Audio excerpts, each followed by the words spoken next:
Hello दोस्तों, स्वागत है आपका लर्निंग 24 इंडिया यूट्यूब चैनल पर। आज हम लोग मौलिक अधिकार के अंतर्गत आर्टिकल 23 से 30 तक जो भी आर्टिकल हैं उसके बारे में पढ़ेंगे। तो हम लोग शुरू करते हैं इसमें से एक एक करके सभी आर्टिकल्स को। हमारा सबसे पहला आर्टिकल है आर्टिकल 23। अनुच्छेद 23 बताता है कि मानव तस्करी और बलात्संग का प्रतिषेध, मतलब मानव तस्करी को भी यह प्रतिषेध करता है, मानव तस्करी पर भी रोक लगाता है, और बलात्संग मतलब बेगार पर या किसी से ज़बरदस्ती काम करवा रहे हैं आप, इस सब पर भी प्रतिबंध लगाता है। तो यह अधिकार किसको अवेलेबल है? तो अनुच्छेद 23 के तहत जो अधिकार है वह नागरिक को भी अवेलेबल है और जो भी गैर नागरिक है उसको भी मिलता है। और ना तो राज्य ऐसा कर सकती है मानव तस्करी या बलात्संग, और ना ही कोई निजी व्यक्ति कर सकता है। मतलब यह अधिकार आपको राज्य के खिलाफ भी अवेलेबल है और निजी व्यक्ति के विरुद्ध भी अवेलेबल है। और जो कोई भी मानव तस्करी या बलात्संग करता हुआ पाया जाता है उसके लिए दंड का प्रावधान किया गया है कानून के अनुसार। तो अनुच्छेद क्या व्यवस्था कर रहा है कि अगर कोई इस एक्टिविटी में संलग्न है तो उस केस में उसके खिलाफ दंड होगा, दंडनीय अपराध होगा यह, और कानून के अनुसार उसे दंड मिलेगा। तो कानून के अनुसार जब दंड मिलेगा तो इसके लिए सरकार ने एक कानून बनाई, और वह कानून था अनैतिक तस्करी रोकथाम अधिनियम 1956। तो अनैतिक तस्करी रोकथाम अधिनियम 1956 सरकार ने बनाया, और इसी के तहत अगर कोई भी व्यक्ति बलात्संग या मानव तस्करी में इन्वॉल्व है तो उसको कानून के अनुसार, इसी कानून के अनुसार दंड दिया जाएगा।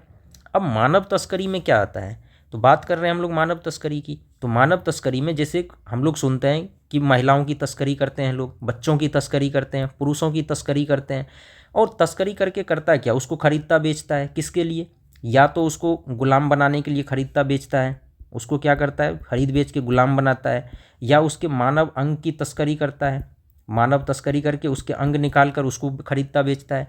या और किसी भी बच्चों को जैसे मजदूरी करने के लिए, ज़बरदस्ती मजदूरी कराने के लिए खरीदता बेचता है। महिलाओं को जैसे अलग अलग धंधे में इन्वॉल्व करने के लिए इस तरह की तस्करी करता है। तो इस सभी तरह की तस्करी को इस कानून के तहत रोका गया है, और अगर जो कोई भी ऐसा करता है तो उसको अनैतिक तस्करी रोकथाम अधिनियम 1956 के तहत दंड मिलेगा।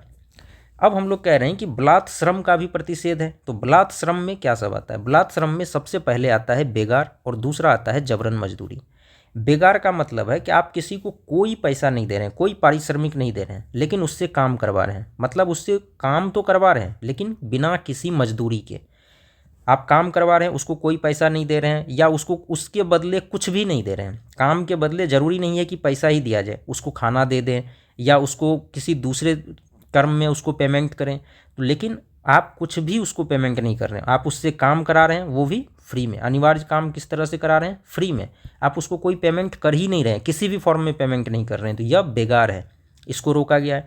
और दूसरा होता है जबरन मजदूरी। जबरन मजदूरी मतलब आप उसको पैसा देने के लिए तैयार है लेकिन वह व्यक्ति काम करना नहीं चाह रहा है, तो इच्छा के विरुद्ध भी अगर किसी को मजबूर कर रहे हैं काम करने के लिए, अगर सामने वाले की इच्छा के विरुद्ध आप उसको काम करने के लिए मजबूर कर रहे हैं, तो यह जबरन मजदूरी है, और इसको भी प्रतिषेध किया गया है अनुच्छेद 23 के तहत।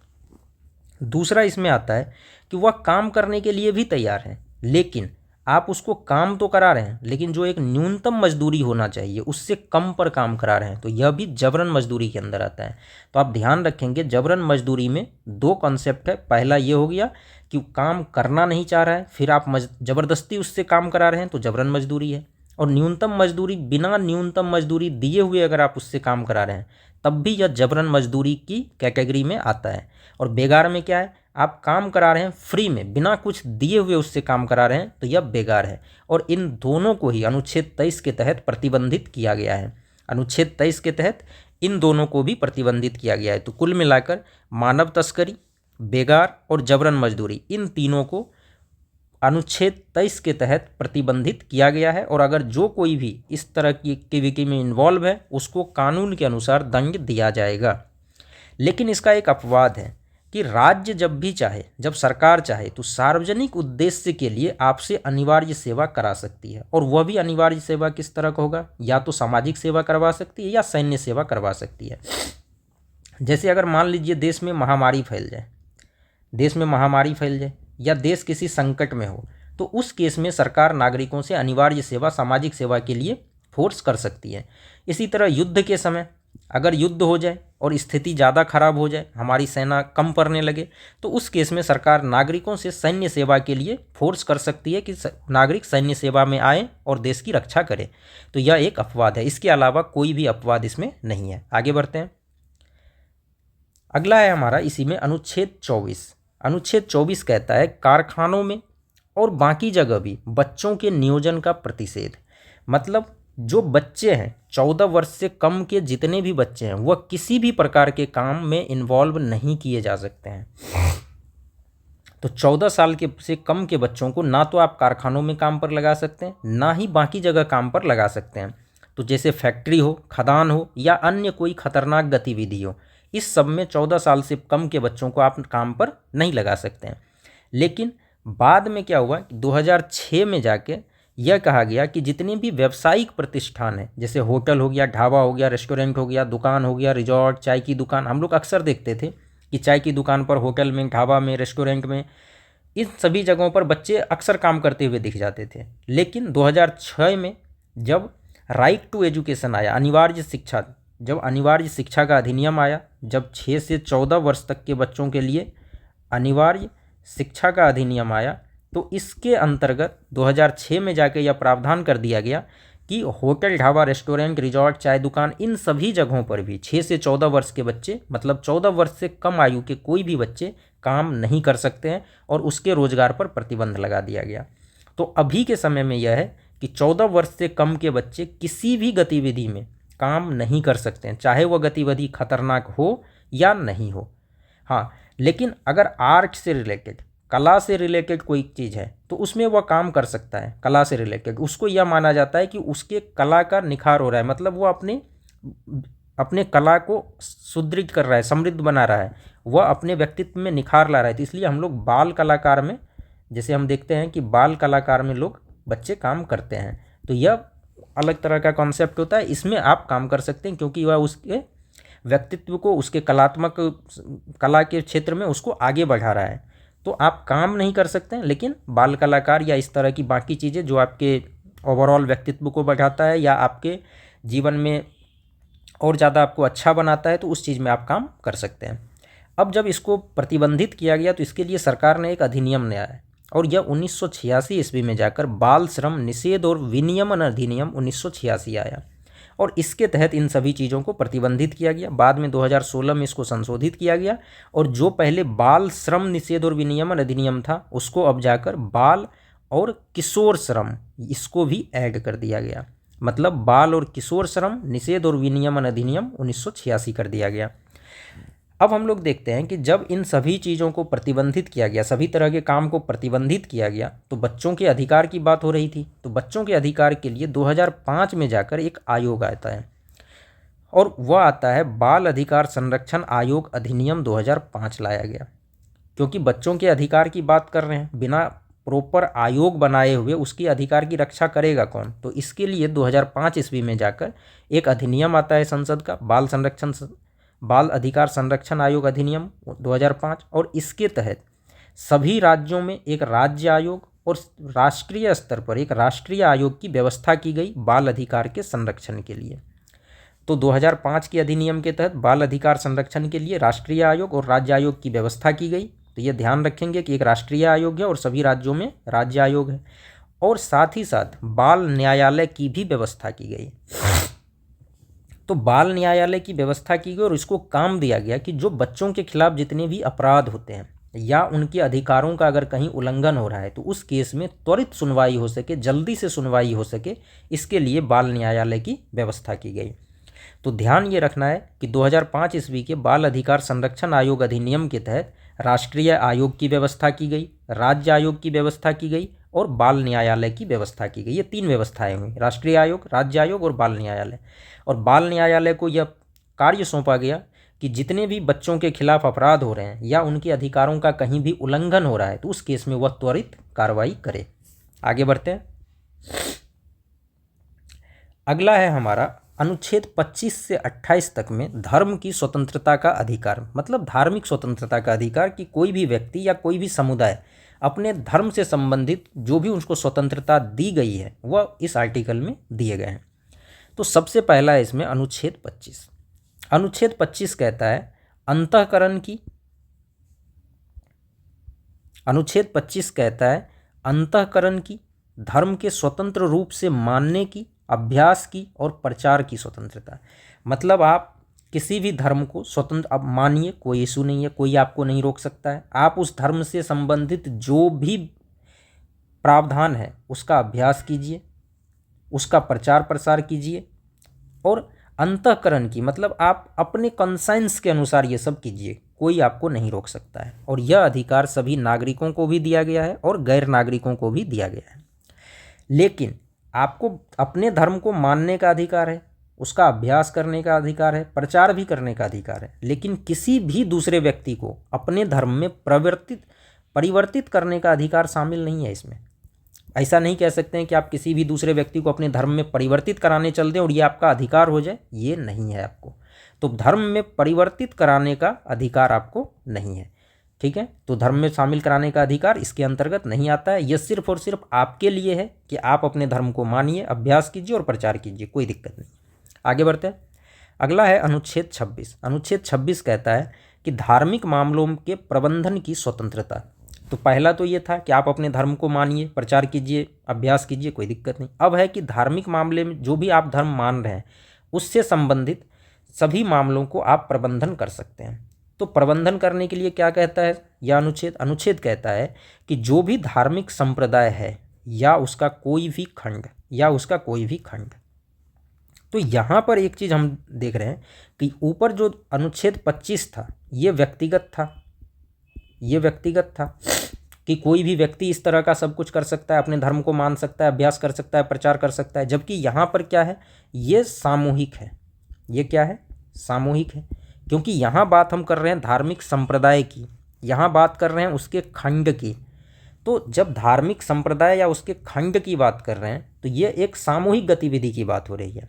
जैसे धार्मिक संप्रदाय या खंड में हम बात करें तो हिंदू धर्म में जैसे नाथपंथी होते हैं, हिंदू धर्म में जैसे नाथ पंथ है, उसके बाद कबीर पंथ है, उसके बाद अगर हम देखते हैं तो राधा स्वामी सत्संग व्यास है। इसी तरह से और भी कई सारे संप्रदाय हो सकते हैं। मुस्लिमों में अगर हम देखें तो अहमदिया है, इसके बाद मुस्लिमों में फिरदौसी है, कई सारे सिलसिले हैं, कई सारे फिर सूफी या बाकी तरह के खंड हैं, संप्रदाय हैं। तो इन सभी को यह अधिकार है कि वो अपने धर्म से संबंधित संस्थाओं की स्थापना कर सकता है और उसको रखरखाव कर सकता है। मतलब आप स्थापना भी कर सकते हैं उस संस्था की और उसका रखरखाव कर सकते हैं। साथ ही साथ अपने धर्म के मामलों का प्रबंधन कर सकते हैं, उसको मैनेज भी कीजिए, संस्थाओं की स्थापना कीजिए, उसका रखरखाव कीजिए, धार्मिक मामलों का प्रबंधन कीजिए, कोई इशू नहीं है।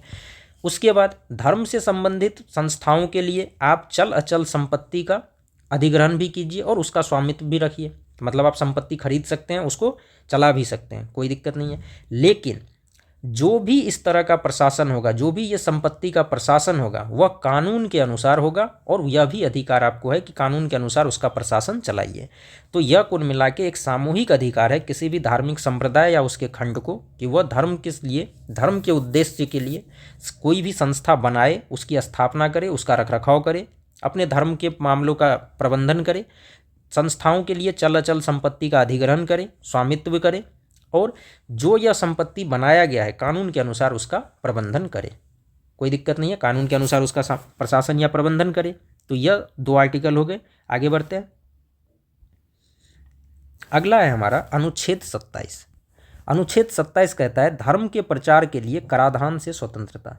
मतलब अगर कोई भी संप्रदाय है या कोई भी व्यक्ति है तो सरकार को यह कहा गया है कि सरकार उस धर्म से संबंधित किसी भी व्यवस्था के लिए कोई भी कर नहीं लगाएगी।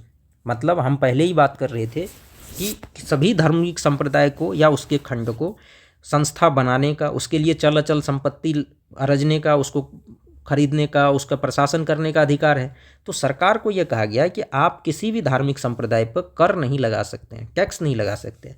हाँ, आप शुल्क लगा सकते हैं, कर नहीं लगा सकते हैं लेकिन शुल्क लगा सकते हैं। शुल्क का क्या है, शुल्क लगा सकते हैं, और शुल्क इसलिए लगा सकते हैं कि शुल्क लगाने के बाद आप सुविधा बढ़ा सकते हैं। शुल्क लगा के आप क्या कीजिएगा, जो वहाँ पर धर्म से मानने वाले लोग आते हैं उसके लिए आप और अच्छी व्यवस्था बना सकते हैं, सुविधा बढ़ा सकते हैं, सुरक्षा की व्यवस्था बढ़ा सकते हैं, रोशनी की व्यवस्था कर सकते हैं और बाकी चीज़ें व्यवस्थित कर सकते हैं। तो आर्टिकल 27 जो है वह कर लगाने से रोकती है सरकार को, ना कि शुल्क लगाने से, तो यह ध्यान रखिएगा। इसी तरह अनुच्छेद 28 धार्मिक शिक्षा में भाग लेने से स्वतंत्रता। अब अनुच्छेद 28 कहता है कि ऐसा कोई भी शैक्षणिक संस्थान जो राज्य निधि से संचालित है, मतलब अगर शैक्षिक संस्थान को सरकार ने फंडिंग किया है, सरकार ने पैसा दिया है, तो उस केस में वहाँ पर कोई भी धार्मिक शिक्षा नहीं दी जाएगी। तो जितने भी शैक्षिक संस्थान है, अगर राज्य ने उसको पैसा दिया है, उसको चलाने के लिए राज्य ने पैसा दिया है, तो कोई धार्मिक शिक्षा नहीं दी जाएगी। दूसरा, अगर ट्रस्ट के तहत कोई भी संस्था संचालित हो रही है, ट्रस्ट के तहत अगर कोई संस्था स्थापित हुई है, तो वहाँ पर धार्मिक शिक्षा दी जा सकती है। तो इस शैक्षणिक संस्थान पर जो है ये ऊपर वाला जो है नियम वो लागू नहीं होगा। मतलब यहाँ पर धार्मिक शिक्षा दी जा सकती है, इसलिए दी जा सकती है क्योंकि यह ट्रस्ट से स्थापित है और ट्रस्ट को ऐसा लगता है कि यहाँ पर धार्मिक शिक्षा देना जरूरी है। तो अगर ऐसा जरूरी है तो उन संस्थानों पर यह नियम लागू नहीं होगा, भले इसको सरकार थोड़ी बहुत फंडिंग दे रही हो। तो अगर सरकार थोड़ी बहुत फंडिंग इसको दे भी रही है, तब भी ट्रस्ट द्वारा स्थापित संस्था में धार्मिक शिक्षा दी जा सकती है। लेकिन ऐसे केस में एक कंडीशन होता है और वो आगे ये है कि जब भी, अब ट्रस्ट ने भले ही स्थापित किया हो, लेकिन राज्य तो उसको मान्यता देगी, या राज्य उसको कुछ सहायता देगी। अगर राज्य ने उसको मान्यता दिया है या राज्य ने उसको कुछ सहायता दिया है, तो ऐसे शिक्षक संस्थानों में बिना व्यक्ति की सहमति के धार्मिक शिक्षा या पूजा में भाग लेने की आवश्यकता नहीं होगी। मतलब किसी को भी आप वहाँ पर फोर्स नहीं कर सकते हैं कि वह धार्मिक शिक्षा या पूजा में भाग ले। आप उसको फोर्स नहीं कर सकते हैं, ज़बरदस्ती उसको नहीं कह सकते हैं। तो उसकी सहमति ज़रूरी है। मतलब अगर सहमति है तो वो जाएगा, नहीं सहमति है तो नहीं जाएगा। लेकिन अगर कोई नाबालिग बच्चा है तो नाबालिग के केस में यह है कि उसके अभिभावक की सहमति जरूरी होगी। तो यहाँ पर यह ध्यान रखिए कि अनुच्छेद 28 कहता है कि राज्य निधि अगर किसी भी शैक्षिक संस्थान को मिल रहा है तो वहाँ कोई भी धार्मिक शिक्षा नहीं दी जाएगी। लेकिन अगर राज्य निधि मिल रहा है या राज्य उसको मान्यता दे रही है और उसका स्थापना ट्रस्ट के तहत हुआ है, तो वहाँ धार्मिक शिक्षा तो दी जा सकती है। लेकिन जो वहाँ पर धार्मिक शिक्षा लेने जाएगा उसकी सहमति जरूरी है। अगर सहमति नहीं है तो वो नहीं जाएगा, उसको आप ज़बरदस्ती नहीं कर सकते हैं। और यहीं पर नाबालिग के केस में अभिभावक की सहमति जरूरी है। तो ध्यान रखिएगा, यह था हमारा अनुच्छेद 23 से लेकर अनुच्छेद 28 तक। 2 अनुच्छेद और हैं, वो हम लोग देखते हैं। अगला है हमारा अनुच्छेद 29 और 30। यह है संस्कृति और शिक्षा संबंधी अधिकार। इसमें सबसे पहले आता है अनुच्छेद 29। अनुच्छेद 29 कहता है अल्पसंख्यकों के हितों का संरक्षण। तो जितने भी अल्पसंख्यक है, चाहे वो धार्मिक अल्पसंख्यक हो या भाषाई अल्पसंख्यक हो, दोनों तरह के अल्पसंख्यक हो सकते हैं। किसी एरिया में धार्मिक अल्पसंख्यक हो सकते हैं, किसी एरिया में धार्मिक नहीं हो कि वो भाषाई अल्पसंख्यक हो सकता है।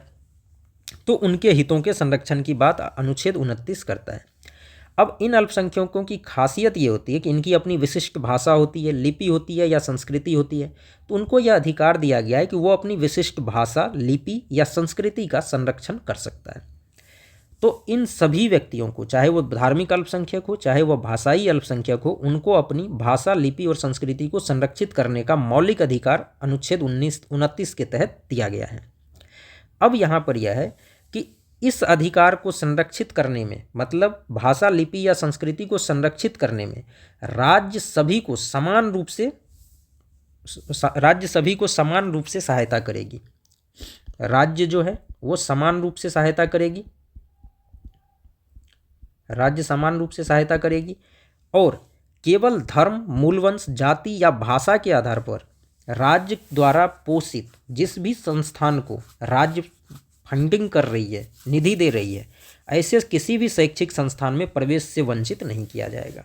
तो अल्पसंख्यक का 2 हित है इस यहाँ पे हम देख रहे हैं। पहला, उसकी अपनी भाषा, लिपि और संस्कृति को संरक्षित करना है। तो इसको संरक्षित करने में राज्य समान रूप से सभी को सहायता देगी। और दूसरा, जो भी अल्पसंख्यक है उसको सिर्फ इस वजह से कि वह किसी दूसरे धर्म का है, मूल वंश का है, जाति का है या भाषा का है, उसका भाषा कुछ और है, इस आधार पर राज्य द्वारा पोषित या राज्य निधि से संचालित सहायता प्राप्त किसी भी शैक्षिक संस्थान में प्रवेश से वंचित नहीं किया जाएगा। मतलब ऐसे सभी शिक्षण संस्थानों में जहां राज्य द्वारा फंडिंग की जा रही है वहां उसको प्रवेश दिया जाएगा और उसको रोका नहीं जाएगा। ठीक है, आगे बढ़ते हैं। अगला है हमारा अनुच्छेद 30। अनुच्छेद 30 कहता है अल्पसंख्यकों को शैक्षणिक संस्थान स्थापित करने और प्रशासन का अधिकार। तो पहला तो था कि अल्पसंख्यक के हितों का संरक्षण। अब हित के संरक्षण के लिए ज़रूरी है कि हो सकता है वो अपने शैक्षिक संस्थान स्थापित करना चाहे और उसका प्रशासन भी करे, तो इसका अधिकार भी उसको दिया गया है। और यहाँ पर भी धार्मिक अल्पसंख्यक पर भी लागू होता है और भाषाई अल्पसंख्यक पर भी लागू होता है। तो धार्मिक या भाषाई अल्पसंख्यक चाहे तो अपने से संबंधित कोई भी शैक्षिक संस्थान स्थापित कर सकता है और उसका प्रशासन चला सकता है। हाँ, जो भी शैक्षिक संस्थान स्थापित होगा उसके लिए जो भी कानून वहाँ पर लागू होता है वही कानून लागू होगा। तो जो भी उस राज्य में या देश में जो उस समय कानून है वो सभी कानून इस पर भी लागू होंगे, लेकिन उसको यह अधिकार है कि उसको स्थापित करे और उसका प्रशासन चलाए। अब यहाँ पर एक बात ध्यान रखिएगा कि संविधान में कहीं भी अल्पसंख्यक को परिभाषित नहीं किया गया है। तो अल्पसंख्यक को कहीं भी परिभाषित नहीं किया गया, लेकिन अल्पसंख्यकों के ये हितों का संरक्षण और अल्पसंख्यकों को शैक्षिक और संस्थान स्थापित करने और प्रशासन का अधिकार दिया गया है अनुच्छेद 29 और 30 के तहत। और यह ध्यान रखना है कि जिस अल्पसंख्यक में धार्मिक अल्पसंख्यक भी आएंगे और भाषाई अल्पसंख्यक भी आएंगे। तो ये ध्यान रखिए। धन्यवाद दोस्तों, आज के लिए इतना ही।